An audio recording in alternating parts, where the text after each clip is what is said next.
Story Chapter 1 Lady Scheherazade.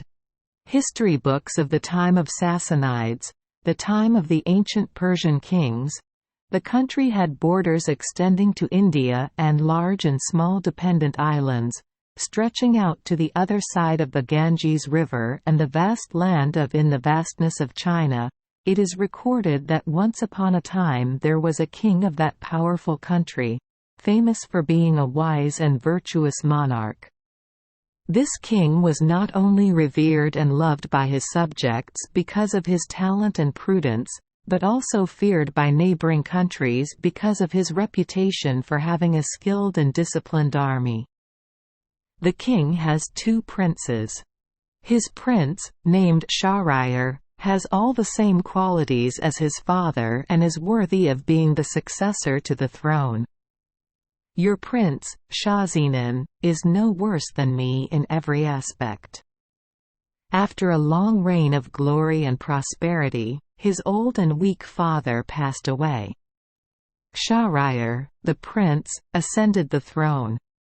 According to the laws of this country, the younger prince Scheherazade is not allowed to share power and must live as a commoner. Without the slightest bit of disagreement or jealousy, Scheherazade also tried his best to help him and make him always happy and satisfied. Shahryar already loved her very much, but now she clearly saw his carefree attitude, so she respected him even more. In that joyful emotion, Shahryar decided to cut off the land of Great Tartary and appointed him king of this vast country. The younger Prince Scheherazade then said goodbye to his brother and left to take office. He chose Samarkand as the capital of the country. It had been 10 years since those two brother kings had been apart, when King Shahryar had an earnest wish to see him again. He decided to send an envoy to summon her to the court. So, the royal minister headed the embassy along with a whole entourage and set out immediately. When approaching the capital city of Samarkand, King Scheherazade received the news and along with his court officials, dressed neatly, came out to welcome him. The king of Tartary appeared extremely happy, first asking about his brother king and number 39's situation. After satisfying the request of the king of Tartary, the prime minister presented the purpose of the embassy. Scheherazade was deeply moved. The king said, "Prime Minister, the king has done me a real honor. His will has made me extremely happy. He wants to see me again, and I am also very eager to see his face. Time has not diminished his brotherly love. Neither have we. Our brotherly love for him is always deep. Our country is always peaceful. I only need about 10 days to prepare and be ready to go with you. So you Don and number 39's need to go into the city to do anything with such a short amount of time. You just camp here. I will bring all the supplies and food for you and the entire embassy. Everything is done quickly. As soon as the king returned to Samarkand, all kinds of things arrived, food and drinks in large quantities, plus many precious gifts of high value. Meanwhile, King Scheherazade prepared to leave, quickly handled outstanding matters, established a council to govern the country during his absence and placed a trusted minister at the head of that council. Within 10 days, everything was finished. The king said goodbye to the queen, left Samarkand in the afternoon with a whole group of guardians, and came to rest in the palace next to the tents of the prime minister. The king and the envoy talked until late at night. Then, wanting to once again say goodbye to the queen he loved so much, the king returned alone to the palace. He went straight to the harem. The queen did not expect the king to return so unexpectedly, so she had previously welcomed in her bed a low-ranking mandarin in the inner palace. They must have been lying together for a long time, so they were sleeping as soundly as death. The king walked in lightly, very excited that he would surprise the queen who he thought loved him very much with his return.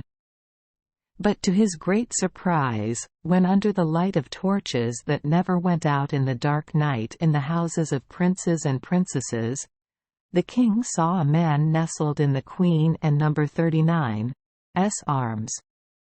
He stood silently for a moment, not daring to believe what he saw. But, there in No. 39's, no doubt about it anymore. Star? He said to himself, I have just left the palace, and I am still at the foot of Samarkand, where people have humiliated me. Ah, damn army! Your crimes cannot go unpunished. As king, we must punish the wrongs that occur in the country. As a betrayed husband, I must tear you apart to satisfy my righteous anger. And then, this unfortunate king, unable to contain his anger, pulled out his sword, approached the royal bed, and with just one blow, brought the adulterous couple from sleep to humiliating death. Then one by one he threw their bodies through the window, falling into the deep moat surrounding them. After punishing the bandits, he left the capital, as quietly as when he returned, and retired to the palace. Then he immediately ordered the tents to be rolled up and set out. What just happened, he didn't and #39 tell anyone. Everything was ready, it was not yet dawn, the group departed with the bustling sound of drums and gongs, making everyone excited, except the king. This emperor and No. 39's mind was always haunted by the scene of the Queen and No. 39's betrayal, and he was always sad and depressed throughout the journey.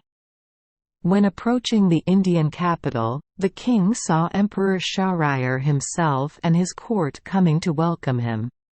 How can I describe the joy of meeting these two brother kings? They all jumped off their horses to hug each other, and after showing thousands of signs of deep affection, they got back on their horses and went into the city together amid the resounding cheers of the people gathered in large numbers. The emperor led the king to the special palace that had been prepared for the younger king. This palace connects to Emperor Shahryar and #39's palace through a common garden used as a place to organize festivals and royal entertainments. And on this occasion, the garden is also decorated with many extremely magnificent things. Shahryar said goodbye to the king of Tartary for a while so he could bathe and change his clothes, but soon after, the emperor found you again. The two of them sat on the sofa together, and the courtiers respectfully backed away. The two kings were attached to each other not only because of their affection but also because they were of the same bloodline, and were free to confide in each other even after long periods of separation. The two brothers had dinner together and then continued to chat until Shahryar saw that the night was about to end before retreating to the harem so he could rest. The unfortunate younger king went to bed. But when he talked with the king, the sadness subsided a little, but now it awoke strongly again. Instead of resting comfortably to recover his health, his mind was being tormented violently. The image of the Queen and No. 39's dirty betrayal appeared clearly in his memory, making his heart boil.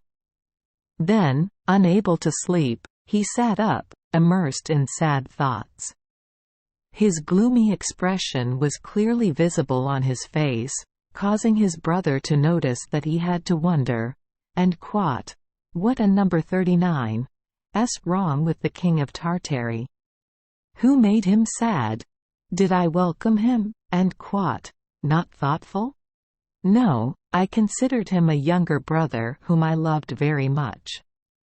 In this regard, I see that I have nothing to blame. Maybe my younger brother was temporarily separated from the country and the Queen. Is his wife in the mood to miss him? Oh, if that and number 39 's why my sister is sad, then I will immediately give him the gifts I have given him, so that he can go on his way at any time. Return to Samarkand, and quote. And the very next day he sent him a part of those gifts, including rare and unique items. In addition, every day, many fun games are organized to relieve him of his sadness. But the most glorious and magnificent joys did not bring him relief, but seemed to evoke deep sadness. One day Emperor Shahryar ordered a big hunt in an area with many deer, 2 days and number 39 journey from the capital. King Shahzinan asked to be excused from participating, citing his unwellness. The emperor agreed to let the younger king go free, then along with the whole court, he set out to entertain himself. After his brother left, the king of Tartary was left alone, retreating to his private room and closing the door. He sat by the window overlooking the royal garden. This magnificent garden filled with birdsong would have delighted him if he still had the ability to perceive it, but he was always tormented by the painful memory of the Queen and number 39's unchaste behavior, so he paid no attention to it. The garden that always looks up to lament fate. But, no matter how much he was dominated by pain, he could not help but notice an unusual event that attracted all his attention. A secret door in the Emperor and number 39's palace suddenly opened, and from it came out one after another 20 women. Among them was the Queen, whose way of walking was easy to recognize. The Queen thought that the King of Great Tartary had also gone hunting with her husband the Emperor, so she boldly walked as close to the window of her brother-in-law and number 39's private room. The king, curious to know what would happen, retreated a bit to avoid being seen, but he could still clearly see the scene in the garden.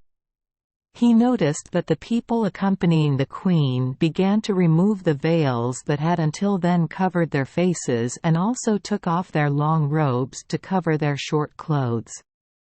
But he was extremely surprised to see that the group of people he thought were all women were actually 10 black boys, each embracing his lover.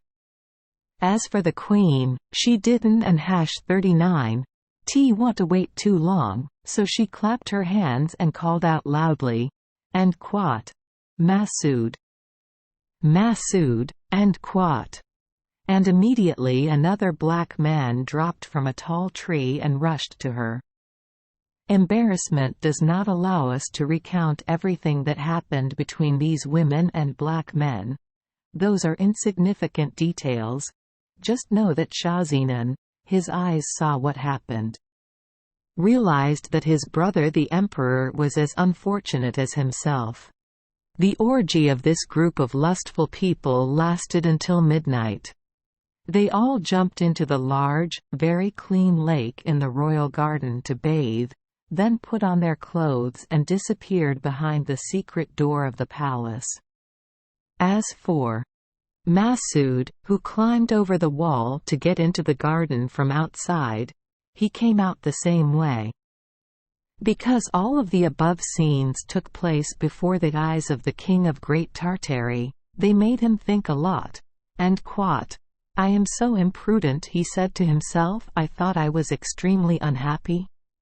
That and number 39's just it, and number 39's the unavoidable fate of all husbands, even the Emperor, the king of so many countries, the lord of the entire world, can and number 39's avoid it.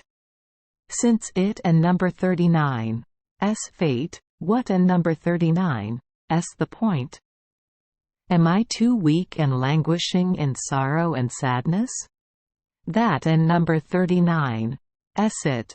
the memory of a personal misfortune can no longer disrupt my peaceful life." End quote.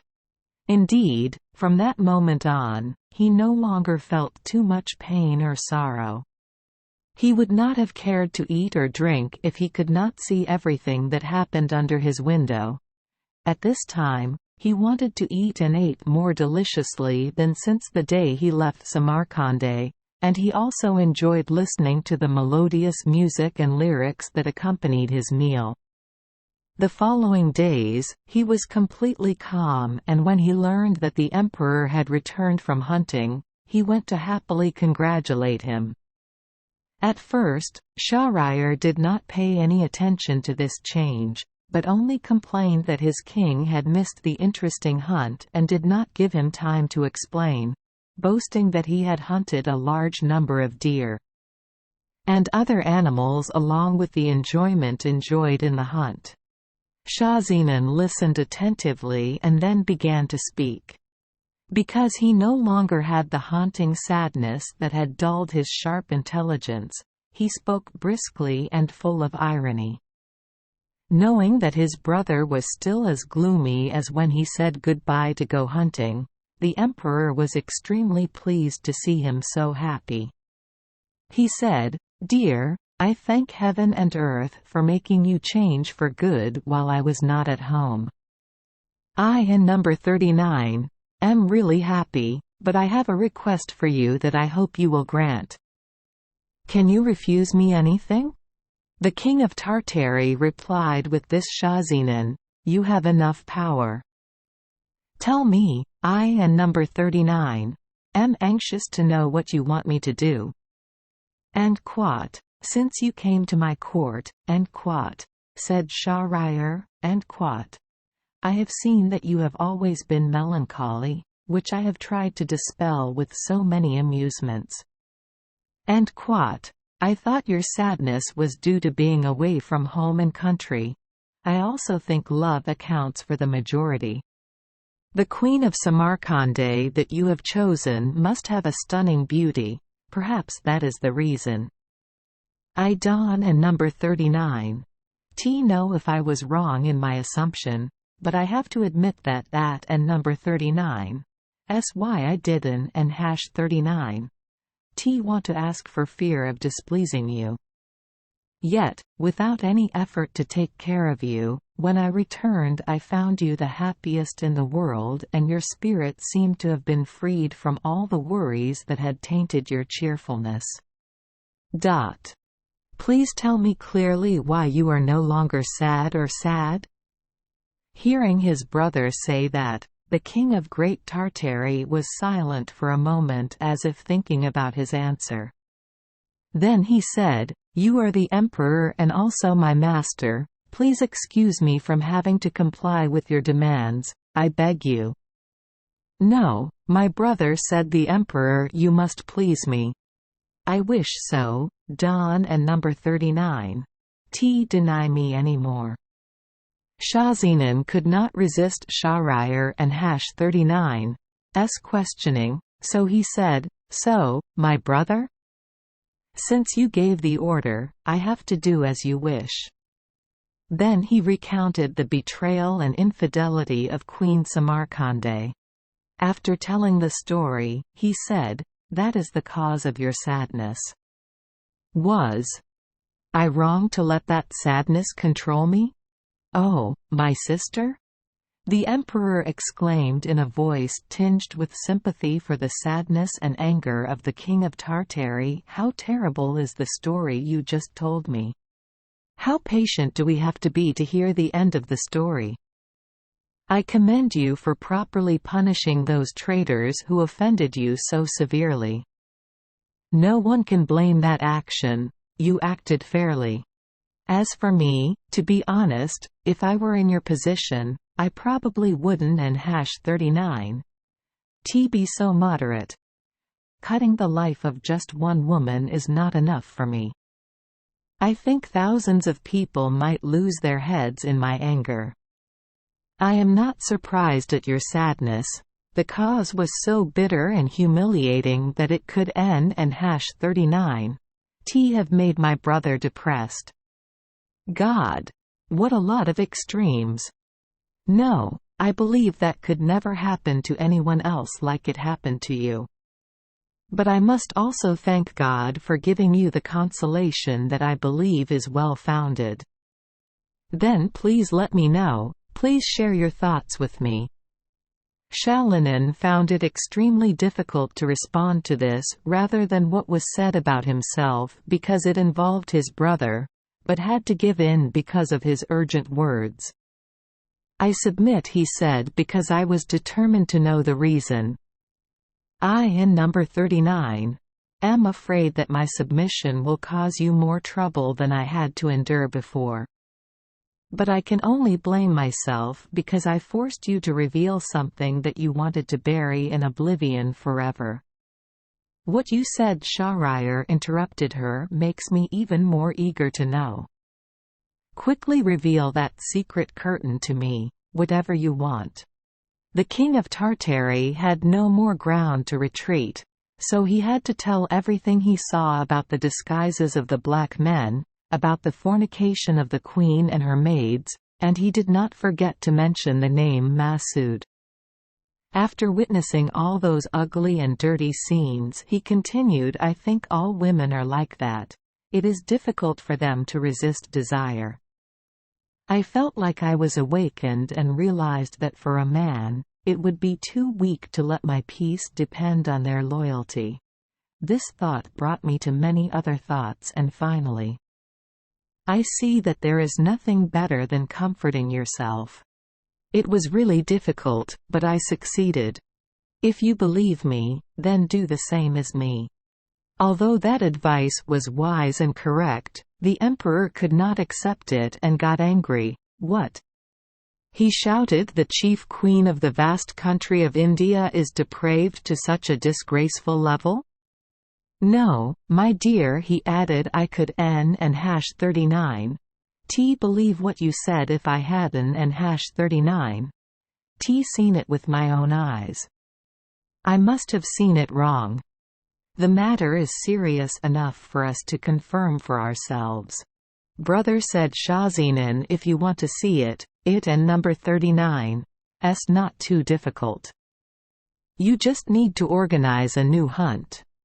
When we are outside the capital with my courtiers and yours, we will stop at the palace, and at night we will both return to the special palace reserved for you. I guess the next day you and number 39 see everything I saw. The emperor approved of the plan and immediately ordered a new hunt, so the tents were set up again in the designated places. That day both kings set out with both groups depending on the price. They arrived at the predetermined place and stayed there until night. At that time, Schahriar called for the vizier and, without even revealing his intentions, ordered him to take temporary charge and not to let anyone leave the camp for any reason. After giving the order, the king of Great Tartaro and the emperor mounted horses, secretly left the camp, went to the capital, to the royal palace, to the palace reserved for Schahzenan. They went to sleep, and the next day, early in the morning, they sat discreetly by the window, where the king of Tartary saw the black men playing lewd acts. They enjoyed a moment of cool morning air because the sun had not yet risen, and quietly chatted while occasionally glancing at the secret door on the other side of the royal garden.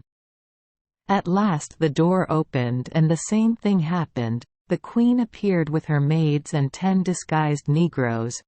She called out Masud and number 39's name, and the emperor saw all that had caused his humiliation and misfortune. "Oh God!" he exclaimed, "how humiliating! How disgusting! How could the wife of a king like me be so despicable? After this disgrace, will any emperor dare boast that he is completely happy? Oh, my sister!" He hugged the king of Tartary and continued, "Let us give up everything in this world.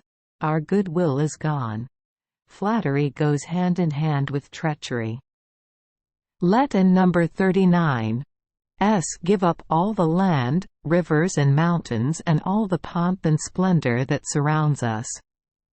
Let us go to strange lands to prolong a life of darkness and hide our misfortune and suffering.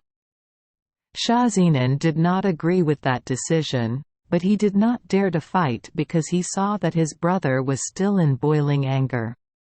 My brother, he said, I Don and number 39 have any different opinions from you. I and number 39 am willing to follow you wherever you want, but please promise me that we will return if we meet someone more miserable than us. I promise, replied the emperor, but the first Don and number 39 think we will find anyone like that. I Don and number 39 agree with you there, King Tartary countered. Maybe we won and number 39 have to be gone long. Then they secretly left the palace and took a different route than when returning. They walked and walked as long as the light showed them the path clearly, and the first night they slept under the shade of a tree.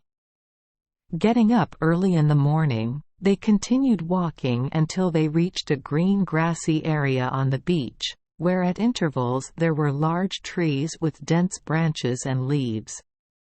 They sat under one of those trees to rest and enjoy the cool air. The queens and number 39, betrayal and infidelity were the subject of confidant conversation. Not long after, they suddenly heard a terrible noise right next to them toward the sea, followed by screams that made them tremble in fear. The sea surface suddenly opened up and a giant black column rose up to reach the clouds. This strange object made them terrified. They quickly jumped up, quickly climbed the tree, climbed very high. In their opinion, it was the most suitable hiding place.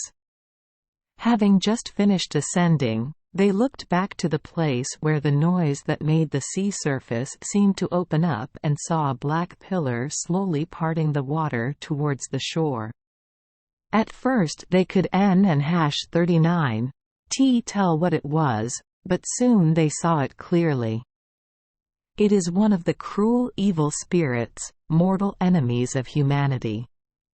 He was dark and ugly, had the body of a tall giant, and carried a glass box on his head with a lid closed by 4 steel locks. He went into the lawn and placed the chest right at the base of the tree that the 2 king brothers had just climbed to hide. The 2 brothers felt extremely dangerous, thinking that this time they would be lost. However, the evil spirit just slowly sat down next to the chest, pulled out a bunch of keys from his belt, and opened the chest with 4 keys one by one. Immediately from the trunk stepped out a woman in splendid clothes, with a delicate and beautiful body. The villain sat her next to him, passionately looked at the beauty and spoke. My lady, who is more beautiful than all the beauties that people admire? The charming person that I took away in the middle of the wedding day, the person that I will always love. Please let me sleep with you for a while, because I was very sleepy. I came here to rest a bit. Having finished speaking, he laid his heavy head on the young woman and number 39's thigh. Then, stretching his legs to touch the edge of the sea, he immediately fell asleep. His snores echoed across the sea. The young woman happened to look up and saw the 2 kings near the top of the tree. She immediately used her hand to signal them to come down and not make any noise. The 2 guys were extremely scared when they found themselves exposed.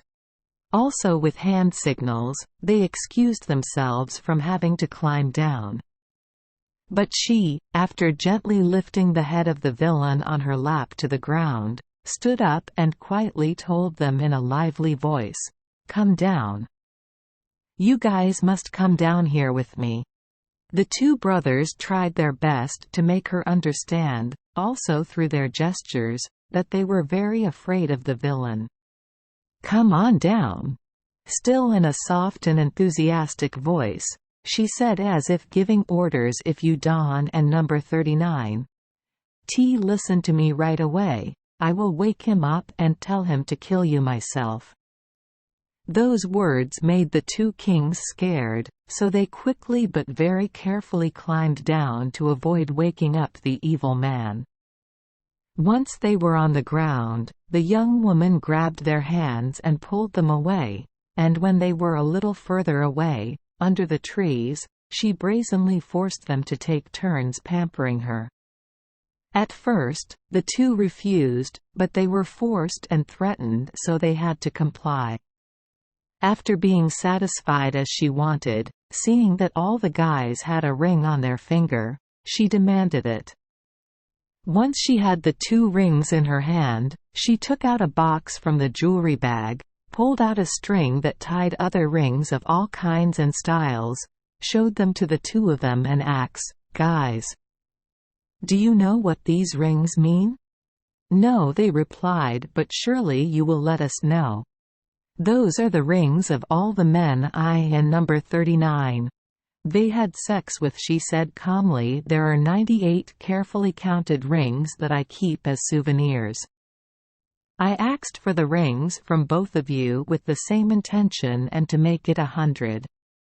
So she continued, as of today, I have had over 100 lovers, despite the intense guarding and careful precautions of that evil old man who is always keeping me locked up in a locked glass box, but even if he hid her at the bottom of the sea, she could still escape his control. You guys must see clearly that when a woman has an intention, no husband or lover can stop it. It is better for men not to force or coerce women. Only then can women become virtuous." Saying this, the young woman strung 2 rings on the same string as the other rings. Then she sat back in her old place, gently lifted the head of the still sleeping villain onto her lap, and motioned for the 2 men to leave. The 2 kings returned the way they had come, and when they were out of sight of the young woman and the old villain, Shahryar said to Shahzinan, "Hey, honey? What do you think about what just happened to us? Does the old villain have a truly faithful lover? And do you admit to me that nothing can compare to the devilishness of women?" "Yes, sir, that is true," replied the king of Great Tartary, "and surely you must agree with me that the old villain deserves to be complained because he is more unfortunate than us. So we have seen what we are looking for. Let a number 39 go back, brother, and this one and number 39 stop us from getting married. For me, I know how to keep my faith. Right now, I Don and number 39 want to say it out loud, but eventually you will hear the news and you will definitely do the same as me." The emperor seemed to agree and continued walking with him. They returned to their camp at the end of the 3rd night from the day they left. News of the emperor and number 39's return was announced, and the ministers gathered early in the morning in front of the palace. The king came in with them, welcomed them happily unlike usual, and gave rewards to everyone. Then the king declared that he did not want to go any further, ordered them to mount their horses, and soon returned to the palace. As soon as he set foot on the ground, the emperor immediately went to the harem, tied up the queen, and handed it over to the prime minister to take to the parish. This minister immediately did so without asking what crime she had committed. The angry emperor did not just agree, he personally beheaded all the queen and number 39's maids. After that severe punishment, convinced that there was no virtuous woman in this world, the king decided to take a wife every night, sleep with her, and in the morning have her strangled to prevent her from being killed. This woman must not commit any act of betrayal or unchastity towards me." Having laid down that cruel law, the emperor vowed to carry it out as soon as King Tartary returned home. Not long after, the younger king also said goodbye to him and set out on his journey, bringing with him many rare and luxurious gifts. After Schahzenan left, Charler immediately ordered the prime minister to bring him the daughter of one of the court and No. 39's generals. The prime minister obeyed. The emperor slept with that girl and the next morning gave it back to the prime minister to be executed, and at the same time ordered him to find another girl, the daughter of another minister, for the next night.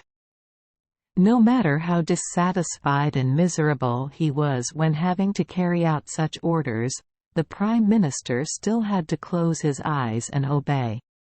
He brought to the emperor the daughter of a junior military officer, who the next day was taken to be executed.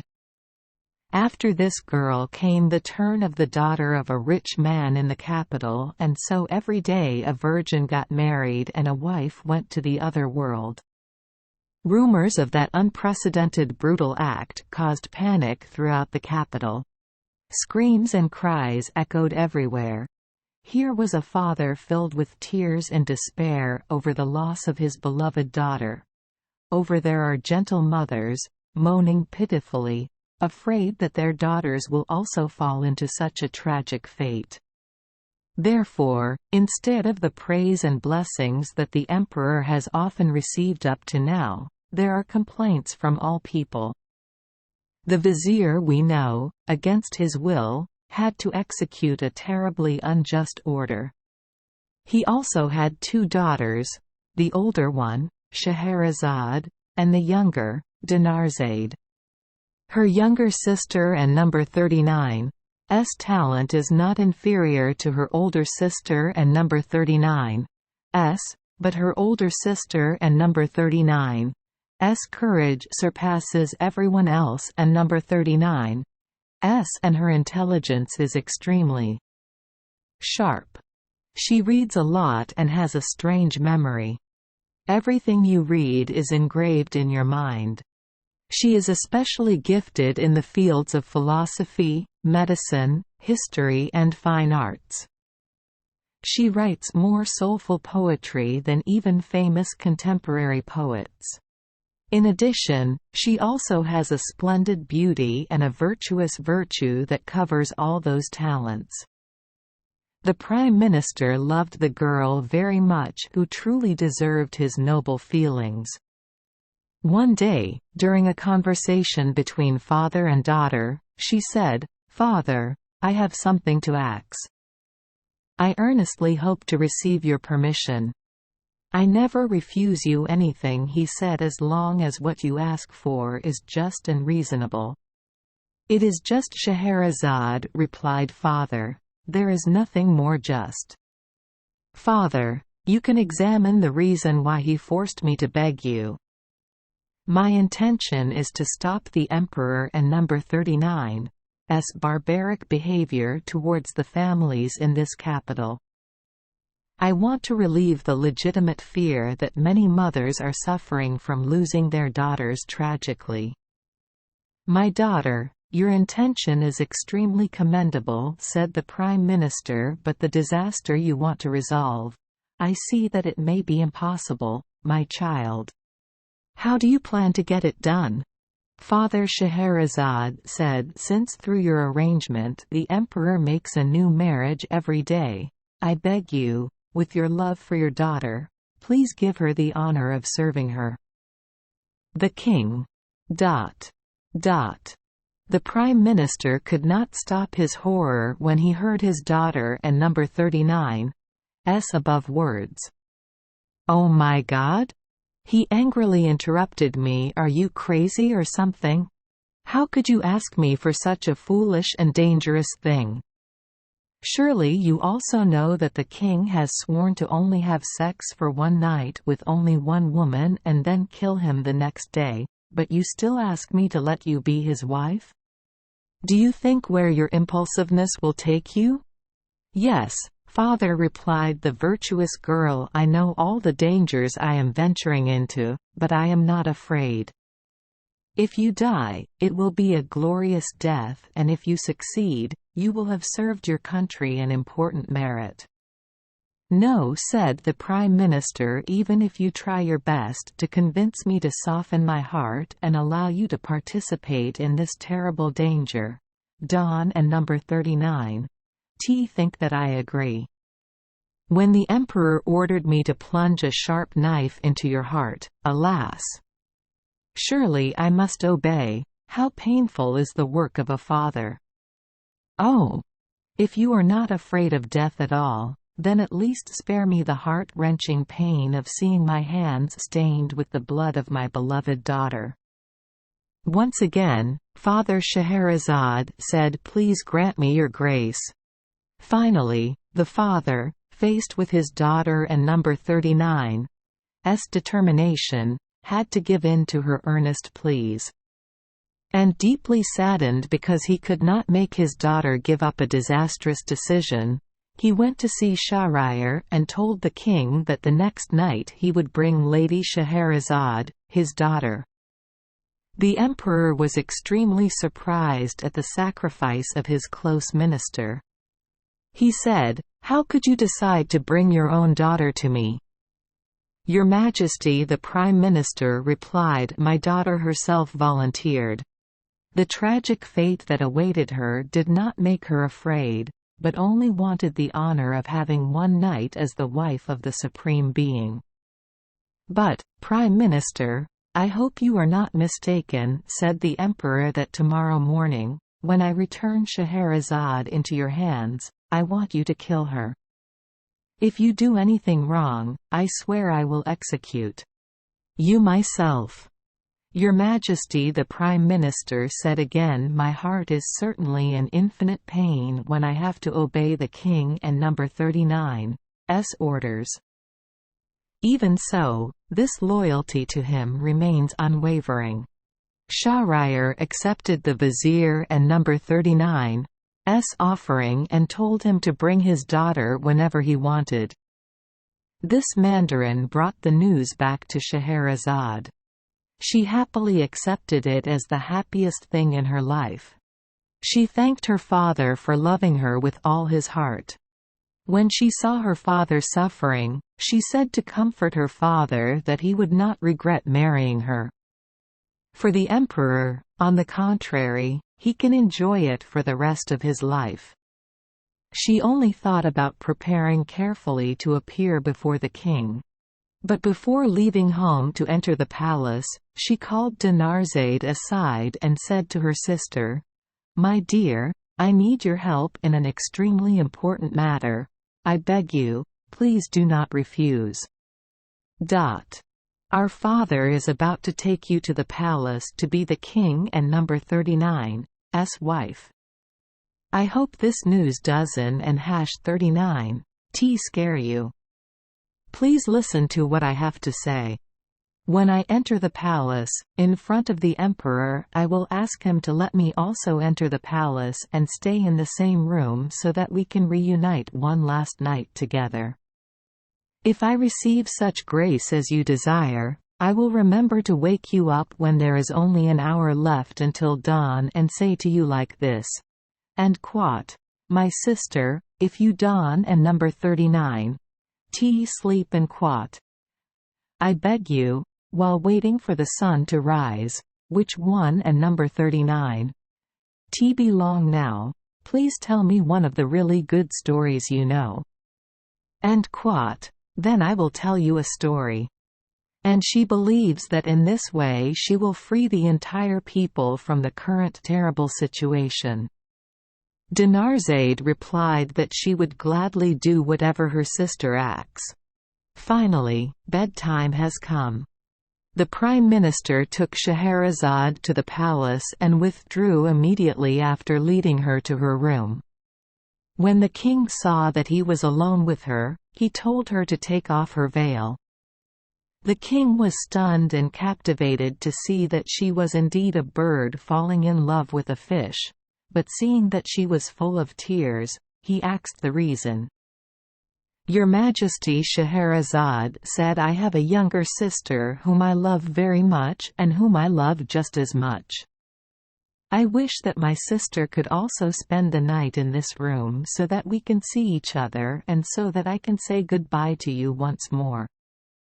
Would your Majesty agree to let me have the consolation of showing you one last time that close sisterly love?" Shahryar agreed and sent to find Dinarzade. "My sister will come quickly."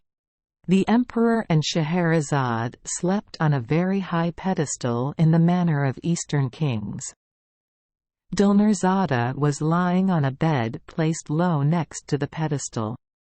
An hour before dawn, Dinarzade woke up, not forgetting what her sister had told her.